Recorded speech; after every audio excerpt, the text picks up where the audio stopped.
Hello বন্ধুরা, সানডের video নিয়ে তোমাদের কাছে হাজির। তো দেখো, এখন বাজে সকাল 8:20 আর এখন আমি উঠলাম ঘুম থেকে।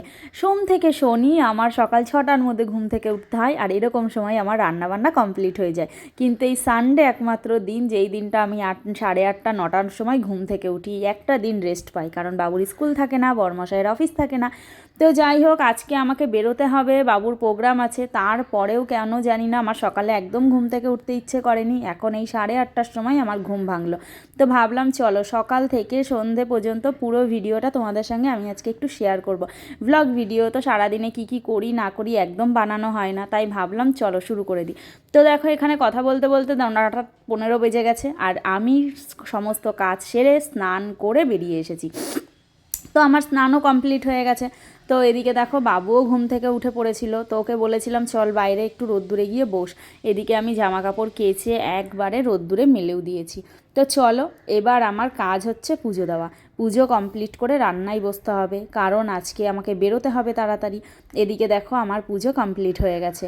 এইবার আমি যাব রান্নায়। তো আমার ঠাকুরকে দেখো, শীত পড়েছে, ওই জন্য ঠাকুরকে আমি ঢেকে দিয়েছি, না হলে ওদেরও তো ঠান্ডা লাগবে। তো চলো রান্নায় যাই।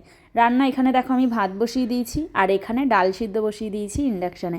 তো আজকে বেশি কিছু করব না, একেতেই সানডে আমার নিরামিষ। আমিষ নিরামিষ দুটো পদ করতে গেলে অনেকটা লেট হয়ে যাবে। আর এদিকে দেখো হেনা ভিজিয়ে রেখেছি, বরমশাইয়ের বায়নায় মাথায় হেনা দিয়ে দিতে হবে। তো চলো ওকে আগে হেনাটা দিয়ে নিই, তারপর বাকি রান্নাটা করব। আর আজকে বেশি কিছু করব না, ভাত ডাল বাঁধাকপি আর পাঁপড় ভাজবো, ব্যাস এই রান্নার উপর দিয়েই চালিয়ে দেবো।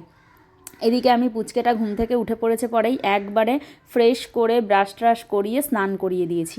এখন বাজে 11টা বাজতে 10 মিনিট বাকি। কত তাড়াহুড়ো করে সমস্ত কাজ করেছি জানো। দেখো আমার রান্না সব কমপ্লিট। ডাল করেছি, এখানে আছে কাঁচকলার কোপ্তা, এখানে আছে বাঁধাকপি, আর করেছিলাম পাঁপড় ভাজা। তো যাই হোক, বরমশাই আর ছেলেকে আমি খেতে দিয়ে দিয়েছি, আর ওদেরকে দুটো ডিম সিদ্ধ করে দিয়েছিলাম, ওরা ডিম সিদ্ধ খাচ্ছে। আমার যেহেতু নিরামিষ, তাই আমি শুধু এগুলো দিয়েই খেয়ে নেব। তো যাই হোক, সমস্ত কাজ আমার কমপ্লিট হয়ে গেছে। এখন এই ভেজা জামাকাপড়গুলো ঘরে মেলে যেতে হবে, কারণ তোমরা তো জানোই এখানে প্রচুর বাদরের উৎপাত। তো জামাকাপড়গুলো বাইরে রাখলে ওরা একদম 12টা বাজিয়ে দেবে। যাই হোক, এগুলো আমি ঘরের মধ্যে মেলে দিই। দেখো 12টা বাজতে 10 মিনিট বাকি। 8:20 থেকে 12টা বাজতে 10 মিনিট বাকির মধ্যে আমি কত কাজ সেরে ফেললাম বলো তো, আর তোমাদের সঙ্গে ভিডিওও করে ফেললাম। তো যাই হোক, পুচকেটারও খাওয়া হয়ে গেছে, আমাদেরও খাওয়া দাওয়া কমপ্লিট। এইবার ফাইনালি আমি একটু বসলাম যে একটু পরে আমি রেডি হব।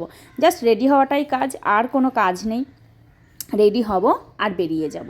তো চলো যাই হোক, রেডিটা হয়ে নি, বসে থাকলে হবে না, বসে থাকলে আবার কুড়েমি ধরে যাবে। তো এই যে বাবুকে আমি রেডি করে দিয়েছি, ওকে আমি একবারে সাজিয়ে নিয়ে যাচ্ছি না, কারণ বাচ্চা মানুষ মেকআপ টেকআপ পুরোটাই ঘেটে ফেলবে। আমি অডিটোরিয়ামে গিয়ে ওকে রেডি করাবো, আর সেই ভিডিওটা অবশ্যই আমি তোমাদের সঙ্গে শেয়ার করব। এদিকে দেখো আমিও রেডি হয়ে গেছি। এই শাড়িটাই আমি অনলাইনে নিয়েছিলাম, তোমাদেরকে দেখিয়েছিলাম। তো কেমন লাগছে আমাকে এই শাড়িটা পরে অবশ্যই আমাকে কমেন্ট করে জানাবে। তো চলো আজকের মতন ভিডিওটা আমি এই পর্যন্তই দিলাম। বাকি ভিডিও অডিটোরিয়ামে গিয়ে কি করেছি সেই ভিডিওটা আমি নেক্সট ব্লগে দিয়ে দেবো, কারণ অনেক বড় ব্লগ হয়ে গেলে তোমরাও দেখতে চাইবে না, আমারও এত কথা বলতে হবে। তো যাই হোক চলো, আমরা বেরিয়ে গেছি, আর ক্যাব বুক করেছি, ক্যাব আসুক, বাকি ভিডিওটা তোমাদের সঙ্গে নেক্সট ব্লগে শেয়ার করছি।